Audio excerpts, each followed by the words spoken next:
1950, my mom conceived me, and she had a brochure from a place called the Birth Control League. And it said, if you're pregnant and don't want to have a baby, come and see us. Of course, we know they became Planned Parenthood. My mother's mother, because mom wanted to go to college, and the school she was going to, you could be married or not married, you couldn't be pregnant. They went to see their pastor, Dr. Martin Luther King Sr. He said, Naomi, sit down and let me tell you something. That's not a lump of flesh. That's my granddaughter. I saw her in a dream 3 years ago. And you have to realize there was no ultrasound back there, and that's why I'm here able to talk to you today.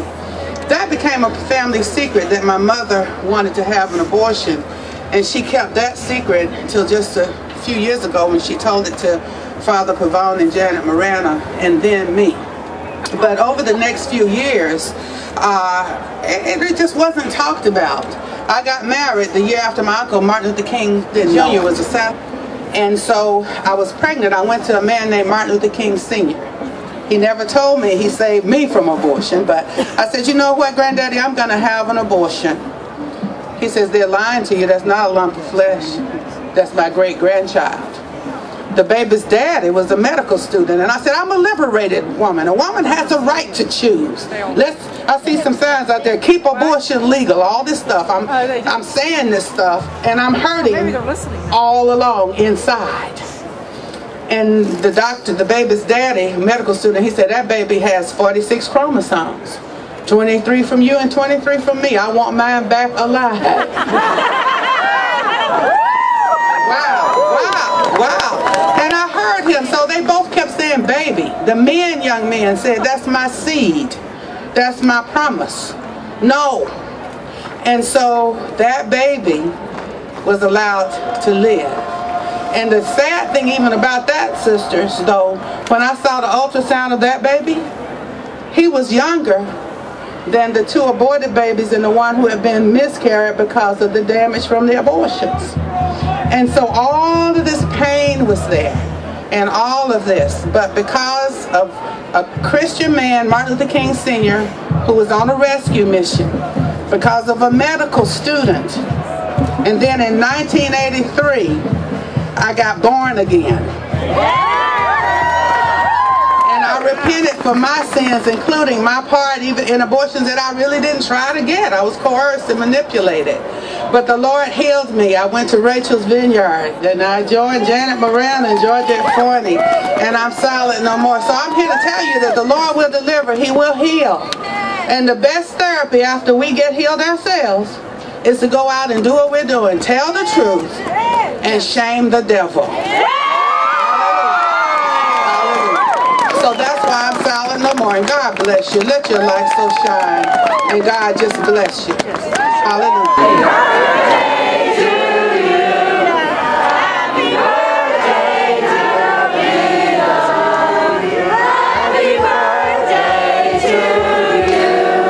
I'm from Ontario, Canada, and I'm very happy to be here today.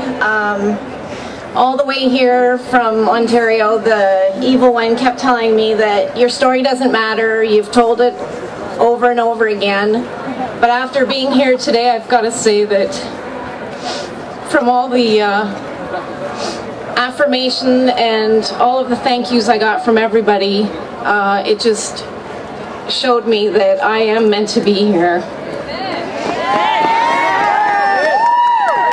I was 16 the first time I became pregnant. I remember the night I told my mom, and my next memory is the day of the abortion. A panel of doctors called a therapeutic abortion committee convinced my parents that an abortion would be the best choice. The day of the abortion was November 27th, 79.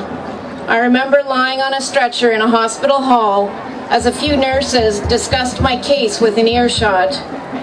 I felt helpless, afraid, confused, and alone.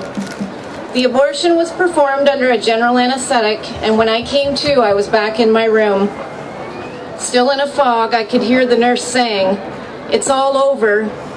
I remember feeling a profound sense of sadness and loss. My dad was sitting by my bed, and I was grateful for his presence. But I remember feeling heartbroken that my mom wasn't there with me. We went home that evening, and my parents forbid me to tell anyone about the abortion. So I buried my secret deep down inside, where it would stay locked up for the next 9 years. I was quite a rebel after the abortion. I drank heavily, smoked, did drugs. I became promiscuous and drifted from one failed relationship to another. It was all in an effort to cover up the immense pain that I was feeling. At 25, I got married. My husband and I decided to start a family right away, but we encountered many difficulties. I miscarried 4 times in the first few years of our marriage, and I believe the miscarriages were a result of having the abortion. At first I believed I was being punished by God for having the abortion, but I eventually became aware that God is not a punishing God, but a merciful and forgiving God. And after much perseverance and faith, I'm thrilled to announce that my husband and I are the proud parents of 4 beautiful children. Thank you. I have suffered with depression since the abortion. I've had trouble with relationships, especially the relationship between my mom and I. For 28 years after the abortion, I longed to talk to my mom to find out why she wasn't with me that day, but I wasn't allowed to discuss it. The few times I attempted, I was told to leave the past in the past. I longed to hear her say that she loved me, irregardless of what had happened. We never had that chance because she was diagnosed with lung cancer in February '06, and she died 9 months later. However, on the day before she died, we did share a special moment. She was in a coma for a brief time. She opened her eyes and she looked right at me, and with tears in her eyes she said, "I'm so sorry. I didn't know that it was a baby." I put my arms around her and hugged her as she slipped back into a coma. I'm here today because I believe there are many people like my mom who are not aware that abortion takes the life of an innocent baby, not aware that the heart is beating at 25 days, that brain waves are detectable at 40 days, and that at 11 weeks, all body organs are developed and functioning. I'm here today because I want to do my part in telling others that abortion is harmful emotionally, physically, and spiritually, and with lasting consequences. That there is help available for those who may be hurting after an abortion. And to invite those who feel that they are ready to share their stories to join us in being silent no more. Thank you, and God bless you. I'm disappointing my parents for something like this, and that I would have to quit school if I didn't have an abortion. I decided at that moment to schedule an abortion, and since I was only 17 years old, she told me I would need to bring a legal ID form from someone of legal age and not to tell my parents, since at that time in 1975, parents had the right to know and they could have stopped me. This was an illegal abortion and Planned Parenthood was aware of it. During the abortion, I was numb, lightheaded, and I was still conscious. I could hear what was going on. I could hear the sound of a machine, which sounded like a vacuum cleaner, and some cracking noises. I could also see some blood, and laid there wondering what the hell they were doing to me. Immediately after the abortion, I felt strange in that area, like the abortionist had just invaded my innermost parts and violated them, and I was still bleeding. As time went on after the abortion, I felt like I had to try and hide my shame over this. I kept hoping the bleeding and the pain would stop. I felt like there was a big hole in me, and that everything inside of me was just going to fall right out. In addition to the shame, I experienced guilt for both the abortion and all the lies I had to tell in order to be able to get it. And I also still felt the physical and emotional pain. Years later, thoughts of that day kept coming back to me, over and over again. I realized at that point that abortion was murder, and that I had to deal with my part in it.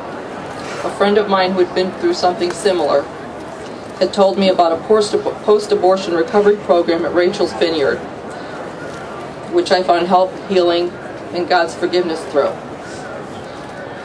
The deliberate and gutless lies and the intimidation tactics used by Planned Parenthood to get me to have that abortion, the abortion procedure and the physical and emotional aftermath are too painful for women to have to endure. And this is why I am silent no more. Thank you.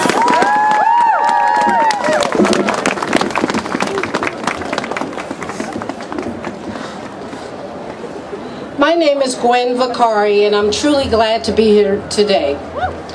I am speaking today because I regret my abortion. I must now do all I can to help others not make the same mistake I did. In 1978, I was a junior in college.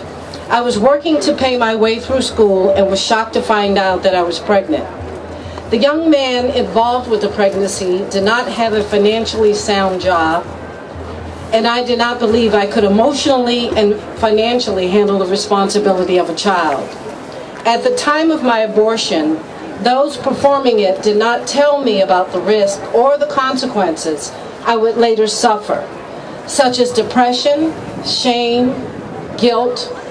Just hours before my abortion, I was given a brief explanation of abortion procedures, which lacked the details necessary for an intelligent decision about a medical procedure.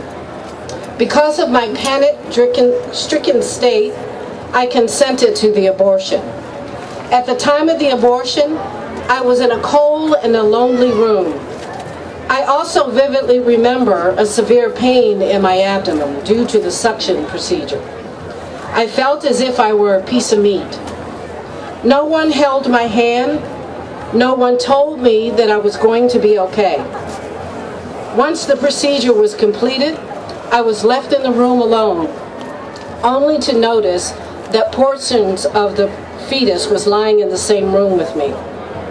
I could see tissue, I could see blood, and what looked to be a portion of a baby's arm.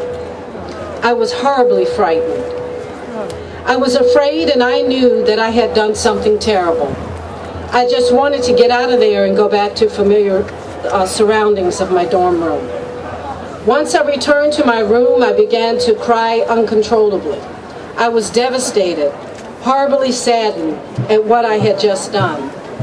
I remember thinking that I was the oldest of 7 children and had been taught that life was precious. How could I have done such an awful thing? The most important thing about abortion that I believe people and all women should know is that abortion is not a harmless act. It doesn't alleviate the conditions of a crisis pregnancy. It only sweeps them under the rug, forcing you to trip over it later. This may take the form of shame, guilt, and even depression, which requires a great deal of work to fix it. My abortion had me bound in a traumatic grip of which I truly regret. If God were to turn back the hands of time for me, I believe I would not have had an abortion. Today, my baby would have been 34 years old. He or she could have been a true asset to society, giving love to many. May God forgive me for what I've done, and may He know and grant me peace now. Thank you.